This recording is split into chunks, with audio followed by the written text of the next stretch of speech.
بسم اللہ الرحمن الرحیم۔ کل ہمارا 23 جولائی 2024 کو ہمارا جو ٹاپک تھا وہ تھا والد کی شفقتیں اور بیٹی کے فرائض۔ آج ہمارا ٹاپک ہے 24 جون کو والدین جنت و جہنم کی کنجی۔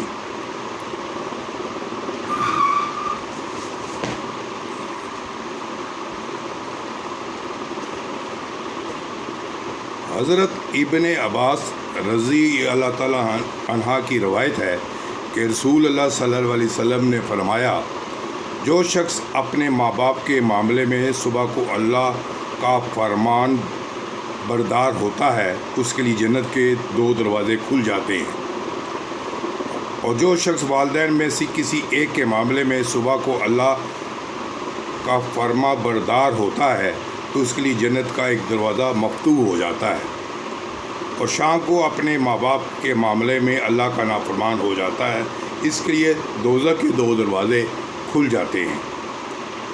ایک کے معاملے میں نافرمان ہوتا ہے تو دوزخ کا ایک دروازہ اس کے لیے کھل جاتا ہے۔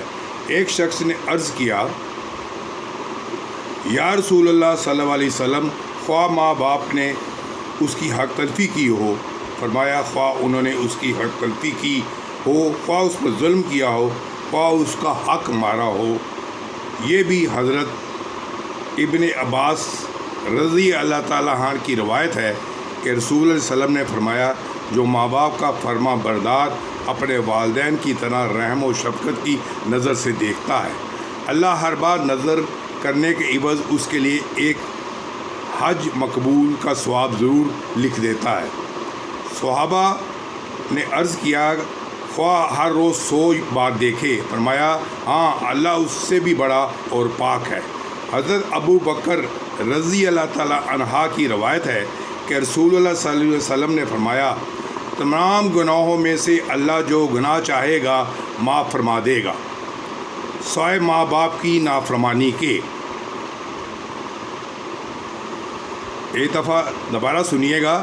حضرت ابو بکر رضی اللہ تعالیٰ عنہ کی روایت ہے کہ رسول اللہ صلی اللہ علیہ وسلم نے فرمایا، تمام گناہوں میں سے اللہ کا جو گناہ چاہے گا معاف فرما دے گا، سوائے ماں باپ کی نافرمانی کے۔ کیونکہ زندگی میں مرنے سے پہلے ہی ماں باپ کی نافرمانی کی سزا اللہ تعالیٰ دے دیتا ہے۔ یہ تینوں حدیثیں بہقی نے شعب الایمان میں نقل کی ہے، اور اول ذکر حدیث میں ابن عصا کرنے پر بھی ذکر کی ہے۔ طبرانی نے ضعیف سند سے اور حاکم نے حضرت ابو بکر رضی اللہ تعالیٰ عنہ کی روایت سے لکھا ہے کہ رسول اللہ صلی اللہ علیہ وسلم نے فرمایا، تمام گناہوں میں سے جس گناہ کو اللہ چاہتا ہے قیامت پر اس کے عذاب یا مغفرت کو ٹال دیتا ہے، سوائے ماں باپ کی نافرمانی کے، سوائے ماں باپ کی نافرمانی کے۔ ماں باپ کی نافرمانی کی سزا تو مرنے سے پہلے اس کی زندگی میں فوراً دے دیتا ہے، بحوالہ تفسیر مظہری۔ والدین کے حقوق کی فہرست بہت طویل ہے۔ حضرت ابو ہریرہ رضی اللہ تعالیٰ عنہ کہتے ہیں کہ ایک شخص نے عرض کیا، یا رسول اللہ صلی اللہ علیہ وسلم، میری اچھی رفاقت یعنی میری طرف سے حسن سلوک و احسان اور خدمت گزاری کا سب سے زیادہ مستحق کون شخص ہے؟ آپ صلی اللہ علیہ وسلم نے ارشاد فرمایا، تمہاری ماں۔ اس نے عرض کیا کہ پھر کون؟ آپ صلی اللہ علیہ وسلم نے فرمایا، تمہاری ماں۔ اس نے عرض کیا، پھر کون؟ آپ صلی اللہ علیہ وسلم نے ارشاد فرمایا، تمہاری ماں۔ اس نے عرض کیا، پھر کون؟ آپ صلی اللہ علیہ وسلم نے فرمایا، تمہارا باپ۔ ایک روایت میں یوں ہے کہ آپ صلی اللہ علیہ وسلم نے اس شخص کے سوال کے جواب میں فرمایا کہ تمہاری ماں، پھر تمہاری ماں، پھر تمہاری ماں، پھر تمہارا باپ، پھر تمہارا وہ عزیز جو نزدیک کی قرابت رکھتا ہو، بحوالہ بخاری مسلم۔ اس دنیا کے معاشرے کی اصلاح و فلاح دراصل باہمی حقوق کی نگہداشت، تعلق و قرابت کی پاسداری کی، ایک دوسرے کے ساتھ حسن سلوک، احسان و بھلائی کے برتاؤ اور حسن سلوک میں فرق مراتب کے اساس پر منحصر ہے۔ شریعت اسلامی کا تقاضا ہے کہ انسان اس دنیا میں ایک دوسرے کے ساتھ جس تعلق و قربت کا رشتہ رکھتا ہے اس کو تعلق و قرابت میں جو فرق مراتب ہے، ادائیگی حقوق اور حسن سلوک کے بامی معاملات، اس کا لحاظ ضروری ہے۔ ظاہر ہے کہ قرابت کے اعتبار سے ماں کا رشتہ سب سے زیادہ گہرا اور اس کا تعلق سب سے زیادہ قریب ہوتا ہے، لہذا کسی شخص کے احسان و سلوک اور خدمت گزاری کی سب سے زیادہ مستحق جو ذات ہو سکتی ہے وہ ماں ہے، ماں کے بعد باپ ہے اور پھر دوسرے قرابت اور رشتہ دار۔ لیکن ان قرابتی اور رشتہ داروں میں بھی تعلق و قرابت کے درجات اور مراتب کی رعایت کی جائے گی۔ جو رشتہ دار اپنے رشتے کے اعتبار سے جتنا زیادہ نزدیک و قریب ہوگا وہ اتنا ہی زیادہ مقدم رکھا جائے گا۔ مذکورہ بالا حدیث میں اسی ضابطے کو بیان فرمایا گیا ہے۔ بعض حضرات نے اس حدیث کے الفاظ سے ایک مسئلہ یہ اخذ کیا گیا ہے کہ کسی شخص پر والدین کے ساتھ حسن سلوک اور بھلائی کرنے کے جو حقوق عائد ہوتے ہیں ان میں ماں کا حصہ باپ سے 3 گنا بڑا ہے، 3 گنا بڑا ہے، کیونکہ وہ حمل کا بوجھ اٹھاتی ہے، ولادت کی تکلیف و مشقت اور دودھ پلانے کی محنت برداشت کرتی ہے۔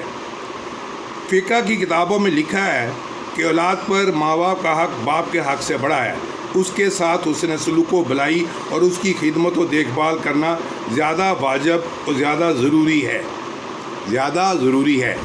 اگر ایسی صورت پیش آ جائے جس میں بیک وقت دونوں کے حقوق کی ادائیگی دشوار ہو جائے، مثلا ماں باپ کے درمیان کسی وجہ سے ان بن ہو اور لڑکا ماں کے حقوق کی رعایت کرتا تو باپ ناراض ہوتا ہے، اور باپ کے حقوق کا لحاظ کرتا ہے تو ماں اور زیادہ ہوتی ہے۔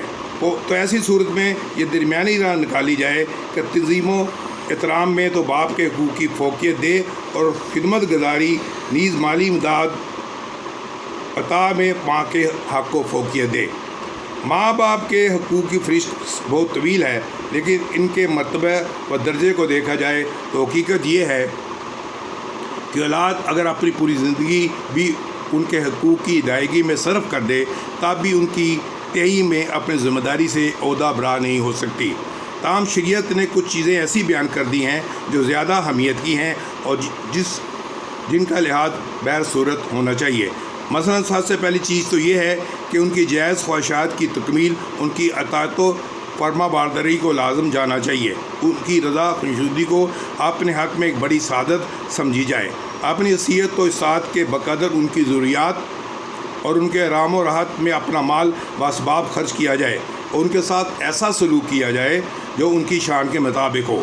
اولاد ان کے سامنے تواضع انصاری اختیار کرے، ان کے سامنے ملامت و نرمی اور خوشامد آزی کا رویہ اپنائے، جہاں تک ہو سکے ان کی خدمت کرے تاکہ وہ راضی و خوش ہو۔ ان کی اطاعت و فرما برداری میں کوئی کوتاہی نہیں کرنی چاہیے، لیکن اطاعت اور فرما برداری میں انہی امور میں کمی کی جانی چاہیے جو مباح ہوں۔ ان کے ساتھ کوئی ایسا رویہ نہیں اپنانا چاہیے جس سے ان کی شان میں بے ادبی اور گستاخی ظاہر ہوتی ہو۔ ان کے ساتھ تکبر دنانیت کے ساتھ پیش آنا چاہیے، خواہ وہ مشرکی کیوں نہ ہو۔